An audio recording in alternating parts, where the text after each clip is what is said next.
భూమి మరియు ప్రకృతి ఒకదానితో ఒకటి పరస్పరం సంబంధం కలిగి ఉంటాయి. భూమిపై ఉన్న జీవులన్నీ ప్రకృతిపై ఆధారపడి ఉంటాయి. ప్రకృతిని సంరక్షించడం ద్వారానే మనం భూమిని కాపాడుకోగలం.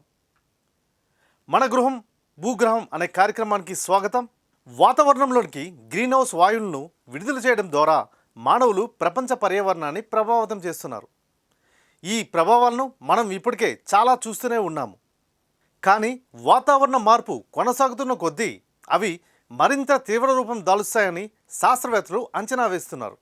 వాతావరణ మార్పు మరియు దాని ప్రభావాలను నిజంగా మనం అర్థం చేసుకోవడానికి మొదట మన వాతావరణం ఏమిటి, అది ఎలా పనిచేస్తుందో అర్థం చేసుకోవడం ఎంతో ముఖ్యం.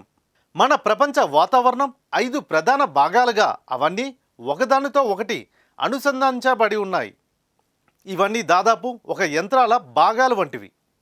వీటిని సమిష్టిగా వాతావరణ వ్యవస్థ అని పిలుస్తారు. వీటిలో మొదటిగా మన చుట్టూ ఉన్న గాలి, అదే అట్మాస్ఫియర్. రెండవదిగా మహాసముద్రాలు అంటే హైడ్రోస్ఫియర్. మూడవదిగా ఘనీభవించిన నీరు, క్రియోస్ఫియర్. నాలుగవదిగా భూమి యొక్క రాతి బయట పొర వంటివి, లిథియోస్ఫియర్ అంటారు. మరియు ఐదవదిగా జీవం ఉన్న భూమిపై గల జీవరాశులు, బయోస్ఫియర్. వీటిలో ఒక భాగంలో మార్పు సంభవిస్తే మొత్తం వ్యవస్థ ప్రభావితం అవుతుంది మరియు మొత్తం వాతావరణ సమతుల్యం దెబ్బతింటుంది. భూమి ప్రస్తుతం వాతావరణ మార్పును ఎదుర్కొంటుంది. గత కొన్ని శతాబ్దాలుగా సగటు ప్రపంచ ఉపరితల ఉష్ణోగ్రతలు క్రమంగా పెరగడం జరుగుతుంది. ప్రపంచ వాతావరణ సంస్థ WMO తాజా నివేదికల ప్రకారం సముద్ర మట్టాలు పెరుగుతున్నాయని, మంచుకొండలు కరుగుతున్నాయని మరియు తుఫాన్లు, వేడి తరంగాల వంటి ఇతర తీవ్రమైన సంఘటనలు మనం ఎదుర్కొనవలసి వస్తుందని తెలియజేస్తున్నారు. పారిశ్రామిక విప్లవం సమయంలో మానవులు యంత్ర ఆధారిత తయారీకి మారడానికి మద్దతుగా బొగ్గు, చమురు మరియు వాయువు వంటి శిలాజ ఇంధనాలను పెద్ద మొత్తంలో వెలికితీసి కాల్చడం ప్రారంభించారు. సాంకేతిక అభివృద్ధి చెందడం మరియు మానవ జనాభివృద్ధి చెందడంలో శిలాజ ఇంధనాలకు డిమాండ్ బాగా పెరిగింది. అయితే ఇప్పుడు ప్రస్తుత సమస్య ఏమిటంటే ఈ శిలాజ ఇంధనాలు ఉపయోగించడం వలన అవి ఎక్కువగా కార్బన్ డైఆక్సైడ్తో సహా కొన్ని వాయువులను విడుదల చేస్తున్నాయి. ఇవి పెద్ద మొత్తంలో వాతావరణంలో విడుదల కావడం వల్ల వాతావరణ పర్యావరణానికి చాలా ముప్పు వాటిల్లుతుంది. ప్రకృతి మన జీవితానికి చాలా అవసరం. మనం తినే ఆహారం, మనం పీల్చే గాలి, ఉపయోగించే నీరు, అంతేకాకుండా మనం ధరించే దుస్తులు కూడా ప్రకృతి నుంచి వస్తున్నవే. మనం తినే కూరగాయలు, పండ్లు, గింజలు మరియు ఇతర ఆహార పదార్థాల మొక్కల నుండి వస్తాయి. అయితే ప్రస్తుత రోజుల్లో డబ్బు సంపాదన లక్ష్యంగా కొంతమంది పెస్టిసైడ్స్ వాడుతూ వ్యాపారాలు చేస్తున్నారు. తక్కువ నెలల్లోనే ఎక్కువ పెరుగుదల కోసం అధిక సంఖ్యలో మందులను ఉపయోగిస్తున్నారు. వీటి వలన వీటిని తిన్న మానవుల ఆరోగ్యానికి ఎంతో హాని కలుగుతుంది.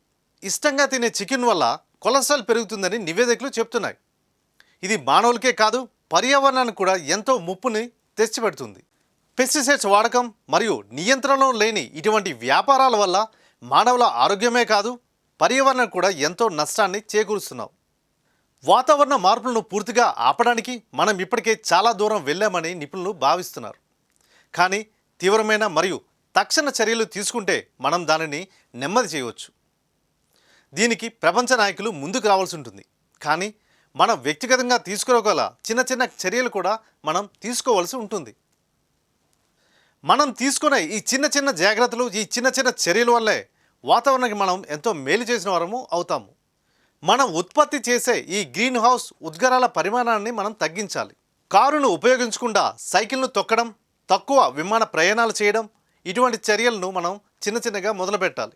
అలానే ప్రపంచ లక్ష్యాలకు కట్టుబడి ఉండమని స్నేహితులకు, మీ కుటుంబ సభ్యులకు, అలాగే స్థిరమైన ఎంపికల కోసం సున్నితంగా అవగాహన కల్పించడానికి, మీ ప్రభుత్వాలను అడగడానికి మీ గొంతును కూడా మీరు వినిపించవచ్చు. I remember thinking that it was very strange that humans, who are an animal species among others, could be capable of changing the Earth's climate. Because if we were, and if it was really happening, we wouldn't be talking about anything else. As soon as you turn on the TV, everything would be about that. Headlines, radio, newspapers. You would never read or hear about anything else, as if there was a world war going on. but no one ever talked about it. If burning fossil fuels was so bad that it threatened our very existence, how could we just continue like before? Why were there no restrictions? Why wasn't it made illegal? To me, that did not add up. It was too unreal. So when I was 11, I became ill. I fell into depression. I stopped talking, and I stopped eating. In 2 months, I lost about 10 kilos of weight. Later on, I was diagnosed with Asperger's syndrome, OCD, and selective mutism. That basically means I only speak when I think it's necessary. Now was one of those moments. ప్రకృతిని రక్షించడం చాలా ముఖ్యం. మనం ప్రకృతిని నాశనం చేస్తే మనల్ని మనం నాశనం చేసుకున్నట్లే. మనం ప్రకృతిని సంరక్షించడానికి కొన్ని చర్యలు తీసుకోవచ్చు. మొక్కలు నాటడం, నీటిని ఆదా చేయడం, విద్యుత్తును ఆదా చేయడం, కార్బన్ ఉద్గారాలను తగ్గించడం, ప్రకృతిని రక్షించే సంస్థలకు సహాయం చేయడం వంటివి మనం చేయాలి. లేదంటే మనం గడుపుతున్న ఈ బిజీ లైఫ్లో ప్రకృతి ప్రాముఖ్యతను మనం పట్టించుకోవడం మర్చిపోయినట్లయితే మన కళ్ళ ముందే ప్రకృతి దానంతటదే కనుమరుగవుతుంది.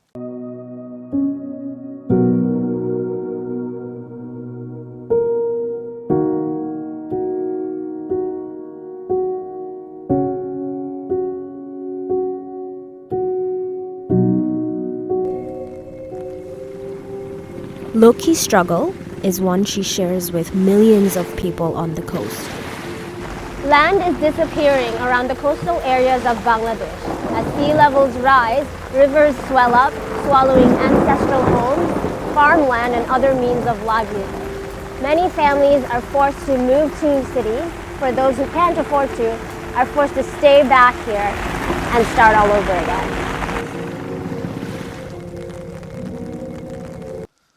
ముందుగా మీ గత వేసవి సెలవులు ఎలా గడిచాయో ఒక్కసారి ఆలోచించండి. మీరు ప్రకృతితో కలిసి సమయాన్ని గడిపారా? కళ్ళు మూసుకొని చివరిసారిగా మీరు ప్రకృతితో గడిపిన సమయాన్ని ఒక్కసారి గుర్తుకు చేసుకోండి. అద్భుతమైన ప్రకృతి దృశ్యాలను ఒక్కసారి జ్ఞాపకం చేసుకోండి. మనం గడుపుతున్న ఈ బిజీ లైఫ్లో వాటన్నిటికీ దూరంగా మన లైఫ్ ఎలా ఉందో ఒక్కసారి ఆలోచించండి. చిన్నప్పుడు డాబాపై కుటుంబ సభ్యులతో పడుకొని పైనున్న చందమామను చూసిన రోజులను ఒక్కసారి జ్ఞాపకం చేసుకోండి. ఒక్క మాటలో చెప్పాలంటే ప్రకృతితో మీరు ఉన్నంత కాలం మీరు ఒంటరి వారు కారు.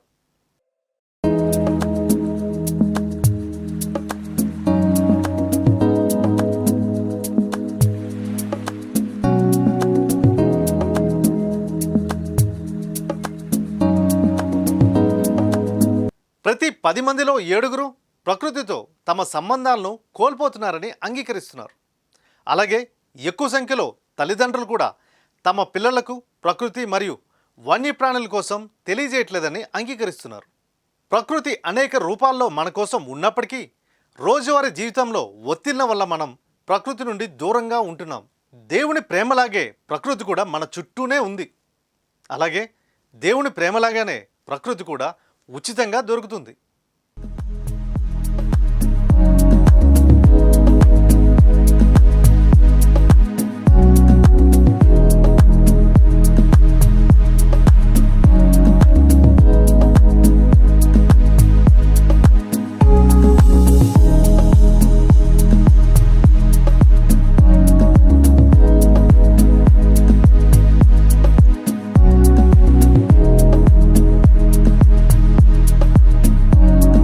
పిల్లలకు అడవులో మరియు ఇతర సహజ ఆవాసాల్లో ఉండే జంతువులు, పక్షులు లేదా వన్యప్రాణుల కార్యక్రమాలను ఆన్లైన్లో, టీవీలో చూపించడం కన్నా వారిని ప్రకృతితో మమేకం చేసేలా చర్యలను తల్లిదండ్రులు తీసుకోవాలి. పిల్లల్లో ఇలాంటి ప్రకృతి అనుభవాలను పెంపొందించడానికి మీరు అమెజాన్ ఫారెస్ట్ వంటి వాటికి వెళ్ళవలసిన అవసరం లేదు. ఆ ప్రదేశాలు ఎంత గొప్పవి అయినప్పటికీ ప్రకృతి ఎప్పుడు మన కళ్ళ ముందే, మన ఇంటి ముందే ఉంటుంది. మన ఇంటి చుట్టూ ఉండే మొక్కల పెరుగుదల, మన ఇంటికి వచ్చే పక్షులు, అలాగే ఇతర కాలాల్లో మీరు కొంచెం శ్రద్ధ పెట్టి మీ పిల్లలతో పాటు ప్రకృతి ఒడిలో గడపండి.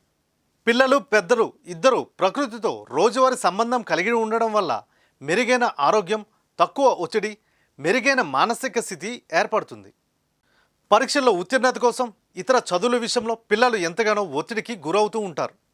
అలాగే ఈ డిజిటల్ యుగంలో పిల్లలను మన కళ్ళ ముందే ప్రకృతి నుండి దూరం చేస్తున్నాయి. అయినప్పటికీ పిల్లలు పెద్దలు ఇద్దరూ ప్రకృతితో రోజువారీ సంబంధం కలిగి ఉండడం ఎంతో ముఖ్యమైనది. ప్రస్తుత రోజుల్లో చాలా జాతులు అంతరించిపోతున్నాయి. మన భూమిపై ఉన్న అన్ని జీవులకు మద్దతునిచ్చే సహజ వ్యవస్థలు గతంలో కంటే ఎంతో ఇప్పుడు క్షీణించాయి. తేనెటీగలు, ముళ్ళపందులు మరియు ఇంటి పిచ్చుకలు వంటి సాధారణ జాతులు కూడా ఇబ్బందులు పడుతున్నాయి. ప్రస్తుతం ఇవన్నీ చాలా చోట్ల కనుమరుగైపోయాయి.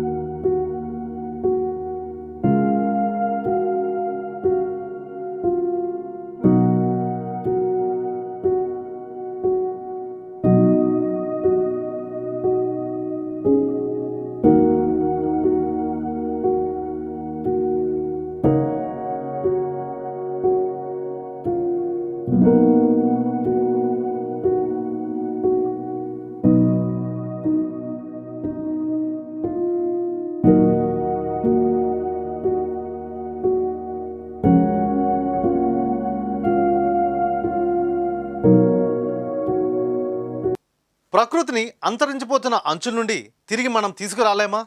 ఇది మన ప్రయోజనాల కోసమే కదా. అయితే భూమిపై సొంత ఇంటిని మరియు జీవనాధార వ్యవస్థలను నాశనం చేసే ఏకైక జాతి మన మానవ జాతే అనిపిస్తుంది. భూమిపై మనుషులు సంతోషంగా జీవించేలా దేవుడు వారిని సృష్టించారు. అయితే కొంతమంది వారి స్వార్థ ప్రయోజనాల కోసం ఈ భూమిని ఇప్పటికీ పాడు చేస్తూనే ఉన్నారు. ఇవి ఈ వారం మన గృహం భూగృహం విశేషాలు. చూస్తూనే ఉండండి రేడియో వేట సాక్షాత్ తెలుగు. మీ క్రాంతి స్వరూప్.